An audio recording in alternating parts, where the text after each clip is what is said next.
Welcome to General Conference Conversations, where we have conversations about General Conference. I'm your host, Kaylin, and I'm super excited to be here with you studying the words of Christ's chosen leaders. I hope you enjoy.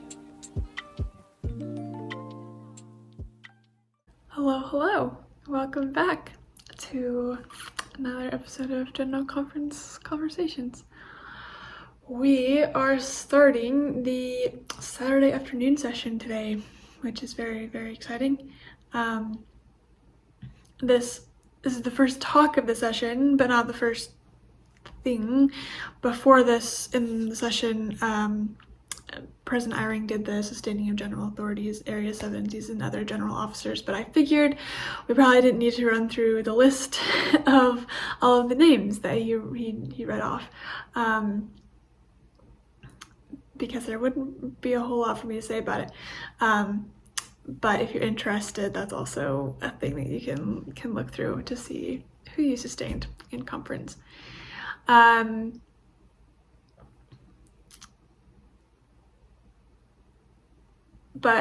the first talk is by President Ballard, and I'm super excited to talk about this.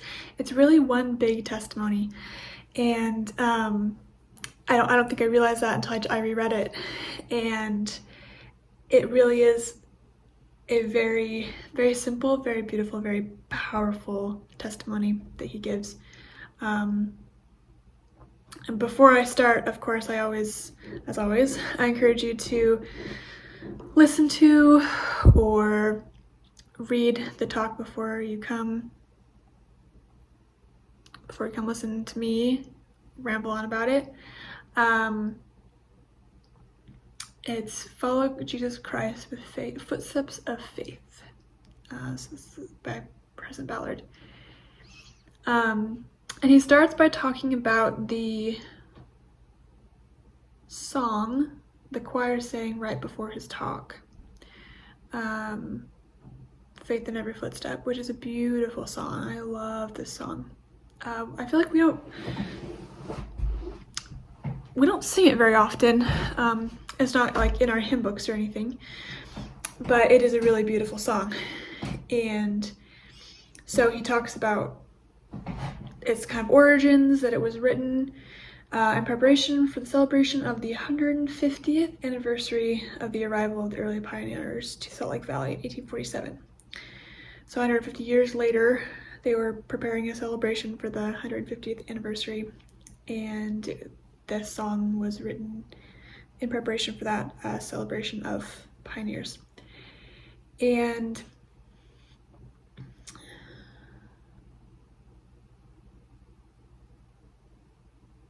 and then he says this, he says, "Brothers and sisters, I testify that as we follow Jesus Christ with footsteps of faith, there is hope. There is hope in the Lord Jesus Christ. There is hope for all in this life. There is hope to overcome our mistakes, our sorrows, our struggles, and our trials and our troubles. There is hope in repentance and being forgiven and in forgiving others. I testify that there is hope and peace in Christ. He can carry us through today, through difficult times. He did it for the early pioneers, and he will do it now for each one of us." And that kind of ends up being the theme for his whole talk, is pioneers and faith and the power of faith in Christ. And he talks about that this year was the 175th anniversary of the arrivals of the pioneers into Salt Lake Valley. And he talks about some of his ancestors who walked the plains from Nauvoo to Salt Lake. And he has footnotes to some books and articles, and even one of them, because he's related to Joseph F. Smith, Hiram Smith's son, who was prophet.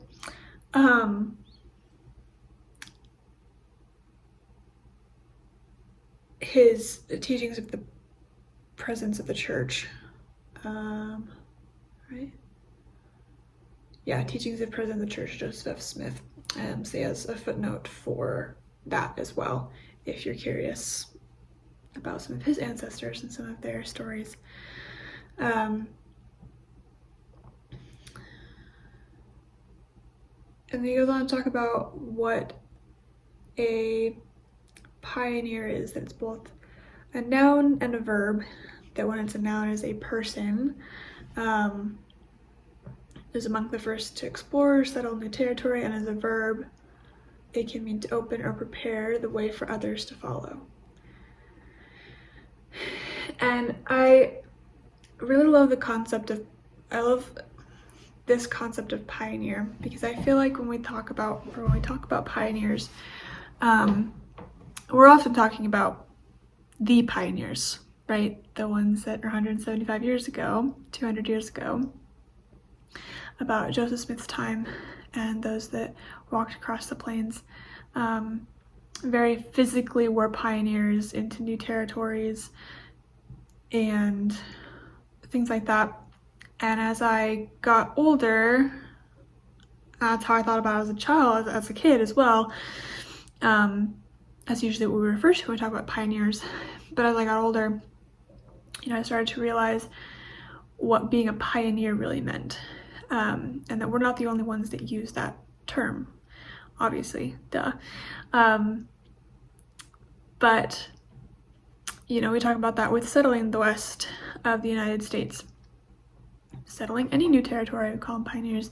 We also have, pioneers in the fields of science and physics, and, pioneers in that way, that they're pioneering the way towards new things and new discoveries.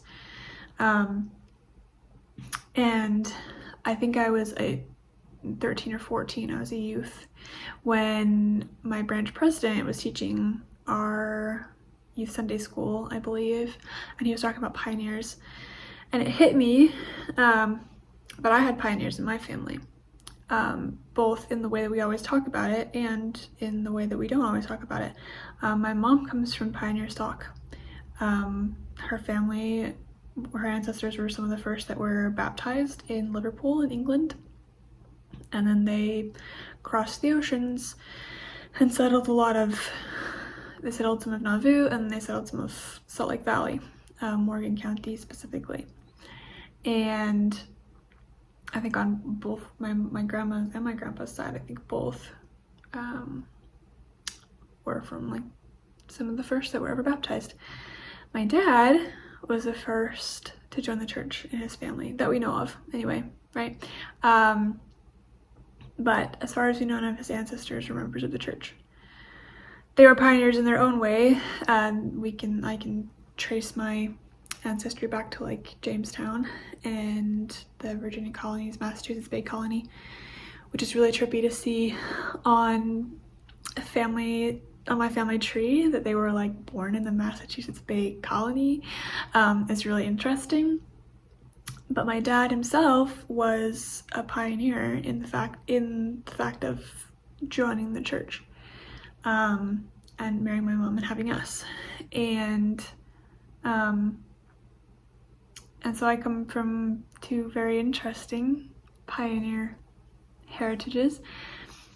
And then as a missionary, pioneer took on a very different tone for me. As I've mentioned before, I served during the pandemic. I was in the field for about a year. Then it was just shy of a year when all of the COVID craziness hit. All of it started to be the middle of March, and my 1 year mark was April 6th. So 11 months, just shy of my year mark. And so my first whole year was pretty traditional missionary work.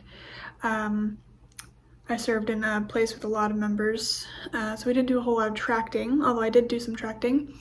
But we went out and talked to people. We would walk around and we would talk to people and knock on people's doors, specifically people that, you know, past missionaries had already talked to. But it was all face-to-face. It was all, you know, the missionary work that had been missionary work for about 200 years. And then the pandemic happened. And we had about half of our mission went home, most of them with pre-existing health conditions, either like diabetes or asthma, things like that. And the rest of us were left to try to figure out how to do missionary work without being able to go outside. So my companion went home. She had asthma, and I got a brand new missionary from the MTC, who also, of course, was expecting to do very normal missionary work. And the night I picked her up from the mission office, and we was driving home, she was like, well, what are we doing tomorrow? And I was like, I have no idea.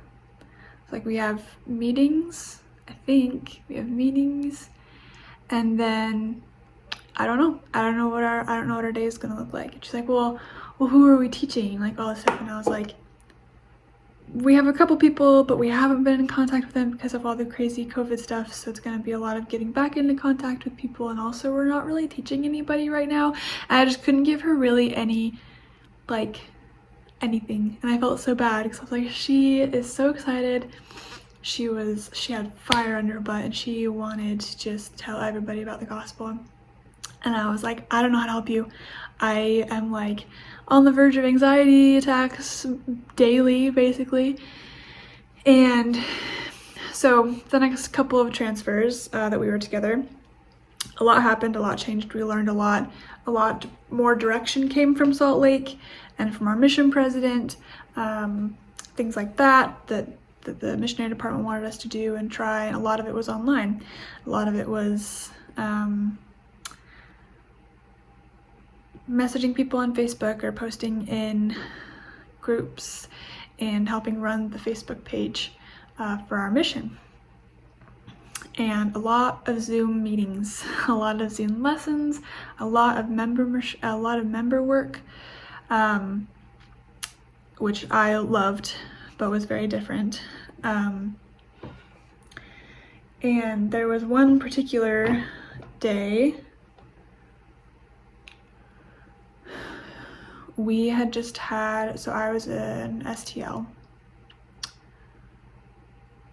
So this was later in my mission. This was after my kid, my brand new missionary, after I was transferred out of that area, and I had one transfer of kind of relative relaxation.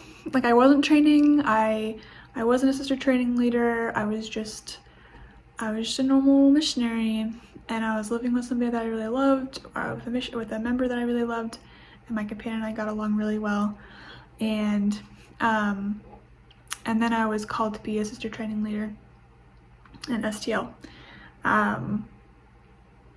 which basically just meant that I was assigned to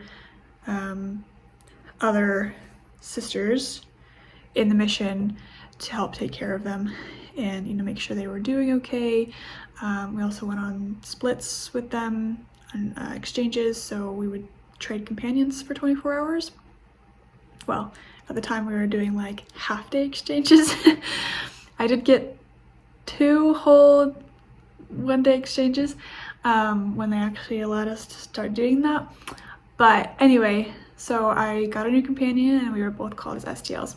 And after, I can't remember if it was our first transfer or second transfer together, our zone leaders, who I adored, were also our social media experts. They were called as social media, I can't remember the exact like term that they got, but they were the social media people. And so they were the ones having lots of meetings with our mission president and with representatives from the mission department in Salt Lake, getting direction from them about how to run our mission page and do missionary work online. This is a very long story, but I promise it has a point. So we had a meeting with them. It was right after MLC, which was the mission leader.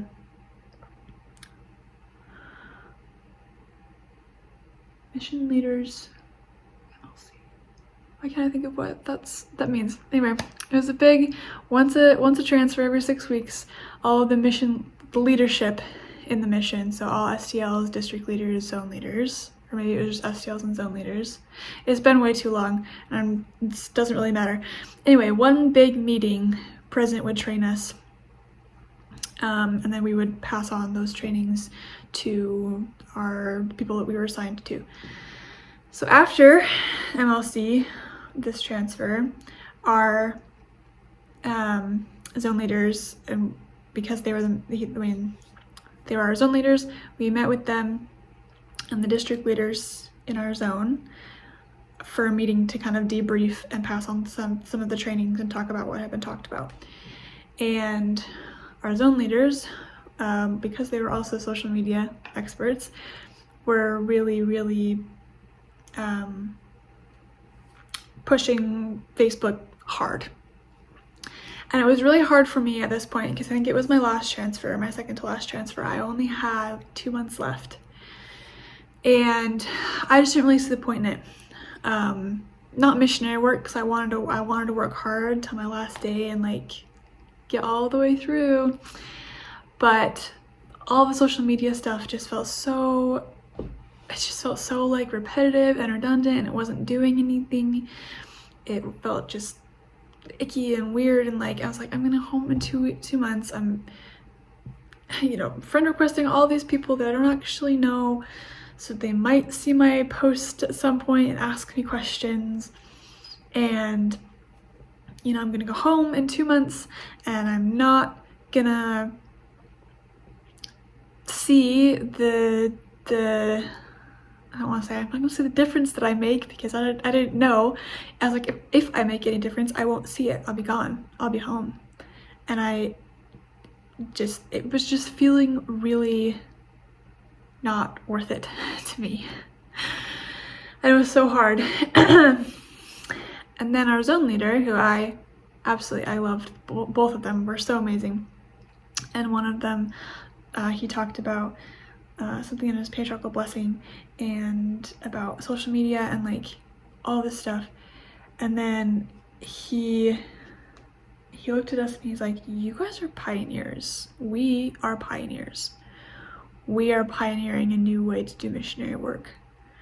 And I was like, well, okay. And he bore the most beautiful testimony. And he said, and it was exactly what I needed to hear, of course. He said something along the lines of, when the pioneers crossed the plains, not everybody made it to Salt Lake. There were a lot of people who died along the way and never got to see the Salt Lake Valley. They never got to see the fruit of their labors. Joseph Smith never got to see the fruits of his labors. And that hit me really, really hard. And I was like, well, okay then. And I was like, I am not gonna see the fruits of my, I'm not gonna make it to Salt Lake Valley, metaphorically, right? I'm going home in 2 months. Whatever missionary work looks like in 2 years now, what missionary work looks like now is very different than it looked like 2 years ago when I got home. But I also felt testified by the Spirit that I was making a difference, that I was troubleshooting my way through it, and that's what the Lord needed me to do. He needed me to be flexible, and he needed me to keep people's spirits up and just try new things and be weirded out by it, and if it didn't work, it didn't work, and move on. And that, I think all mission, President Ballard actually says this. He talks about Joseph Smith, and he talks about So many things. And then he talks about missionaries, and he calls them modern day pioneers because they share the message of the gospel if people have never heard it before. And so, I had that feeling, and I knew that about my fellow missionaries, that we were all being pioneers, no matter if it was a pandemic or not. But in that moment, especially, we were doing new things. We were doing things that nobody had ever done before. And it was terrifying and frustrating, and it didn't feel like we were doing anything. It didn't feel like we were making a difference, but we were. And so I love, that got really off topic, but I love thinking about pioneers in different ways, and in ways that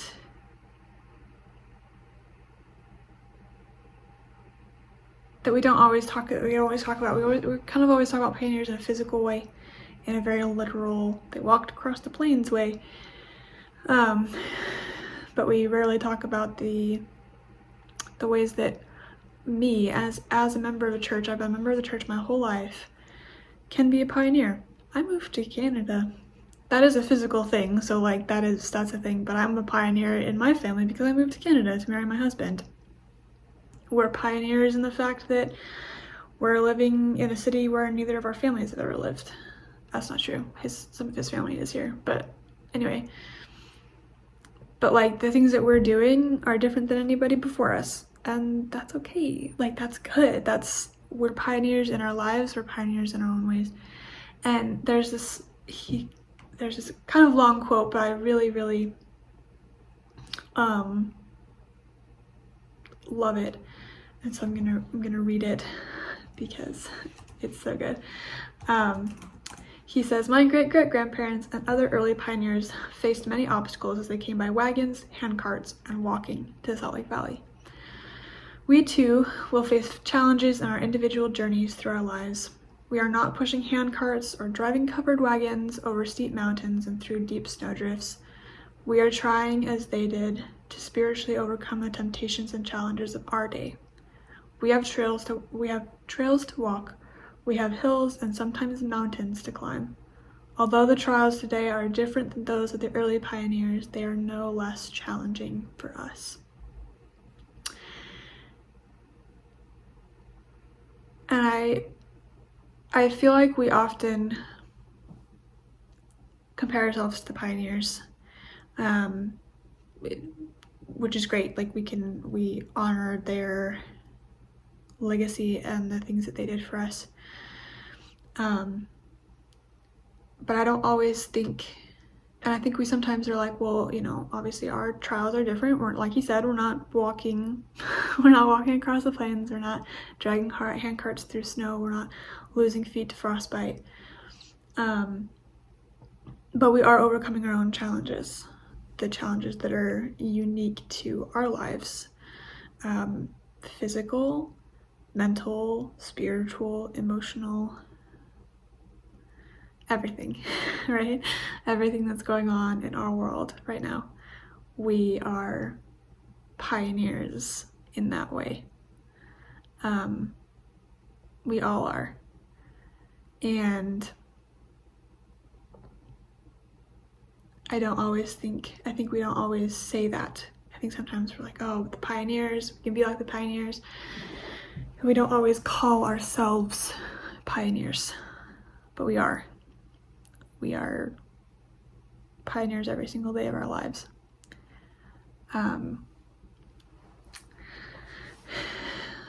So that was my first question I wanted to ask is, how are you a pioneer in your life? And it might be hard at first to figure out how you're a pioneer. But just think about things that you've done that nobody else has ever done in your family, or the people around you have never done. Maybe you're a convert to the church. Maybe you've been a church member your whole life. But I don't know, do something different. You started new traditions, or there's a lot of ways. So I'm trying to say, there's a lot of ways to be a pioneer.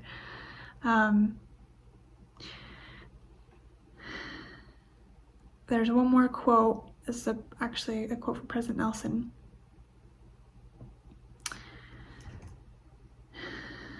He talks about President Nelson being a pioneer in the church, traveling to a lot of different places, opening a lot of countries for preaching the gospel. And then he says,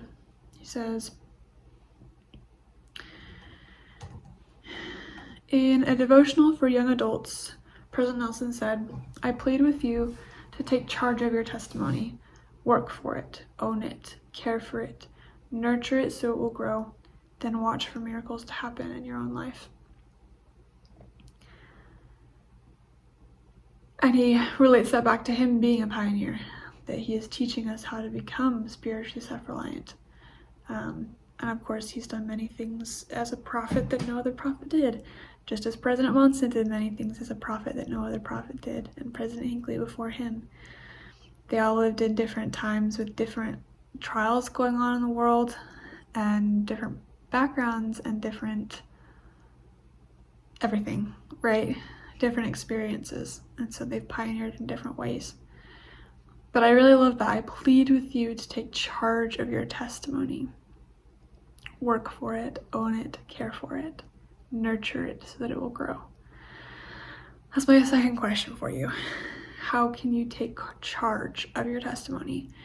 I think, and I feel like we've gotten better at talking about it like this, that we have control over our testimonies, that we get to work on them and get them for ourselves, and as President Ballard said, become spiritually self-reliant. My dad always talked about what drew him to the church when he joined was Joseph Smith having to do the work, that it wasn't just handed to him, he had to do the work. He had to put in the work spiritually, physically, emotionally to bring about the restoration of the gospel. And if you knew my father, that would not surprise you in the least, because he's one of the hardest workers I have ever met, and that's where I get my work ethic from him. But that's also something that I love about the gospel, that you have to work for it. That, you can, mooch is not the right word. You can lean on other people's testimonies and draw from their experiences, but the true joy and true conversion come from finding it for yourself. And that takes work, and it's hard, and it's scary. Being a missionary was hard and scary, and it took work. And it took work to even enjoy, even have the thought that I would enjoy online missionary work. There were still days that I was like, I just want to go out and knock a door. I just want to knock on a door and have somebody reject me. It'll be so much easier than messaging random people on Facebook. But through all of it, over time, I gained a testimony of online missionary work and the role that it plays now and will play in the future, and of the way that the Lord prepared us for that, prepared us for online missionary work, prepared the world, missionaries, the mission department, the prophet. Some pretty cool stories and pretty cool experiences I had with that, and it took my own effort and work to gain that testimony. Anyway, that's kind of all I've got for you. So, questions: how are you a pioneer in your life, and how can you take charge of your testimony? How can you build and grow your testimony? The further reading, there weren't a whole lot of things, but like I pointed out earlier, excuse me, there's a couple of footnotes. Footnote 3, 4, and 5 there's like an article, there's reference to a book, and then there's the teachings of the prophets about President Ballard's ancestors who crossed the plains, if you're curious about some of his ancestors. The only other things that I was going to point out is, well, they talk about one of President Nelson's talks from last conference, preaching the gospel of peace. We talked about missionary work, which if you're curious and want to, I have an episode on that from last time. And then he also references his talk from last conference as well about missionary work. I can't remember what it's called off the top of my head.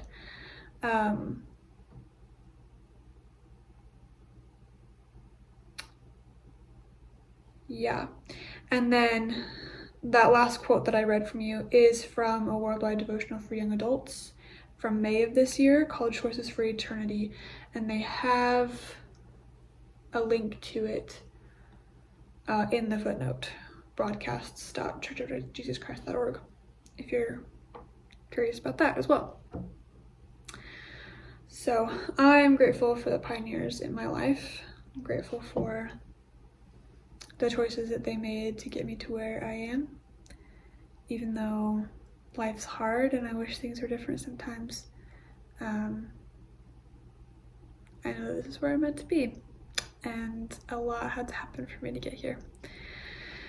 And I hope that you will have a bit of renewed faith in your footsteps after listening to this. And I'll talk to you guys next time. Thank you so much for listening to and or watching this episode of General Conference Conversations. Be sure to like and follow and share us on Facebook and Instagram. And if you like the show, please subscribe or leave a review and tell your friends and family. Also, a quick reminder that there is a physical study guide to go along with these videos. You can find that link in the description. Until next time.